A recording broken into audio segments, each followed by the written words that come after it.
Sakhangdabasingna New Chekonda laiba yum ama mai tharamlei yumthangnabada laiba miyamda maral siba yanaba makhoi khara manaraga yum adu mai tharambani haina leikai miyamna phongdorakli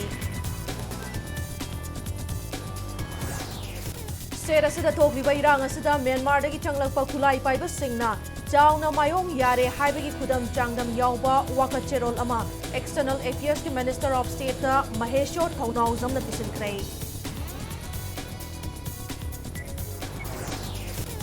KNO amadi UKLF na election gi matamda Union Home Minister ga yanakibagi matung inna makhoi gi demand pidaba yaroi haibagi cherol ama thokliba sida mityeng changtham thoi haina ambana phongdorakli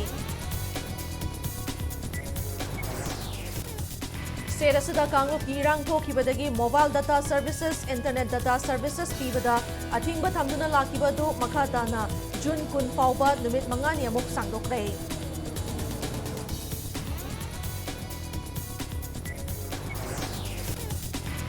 Manipur ya pun bagi saktam da singnarakwa kudimak thengnanaba Manipur gi miyam na ngasisu amatoina thauna phana amasung phongpham jepna lepli haina June Uprising Day gi organizing committee na phongdorakli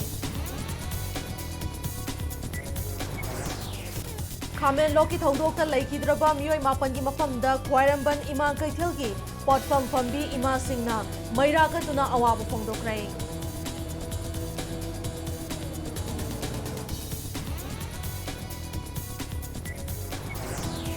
Amasung Board of Secondary Education Manipur na loba chahi asigi High School Living Certificate Examination gi phal ngasi lauthokrai pass percentage cha da marifuni thoi dasmek nipan ani oithi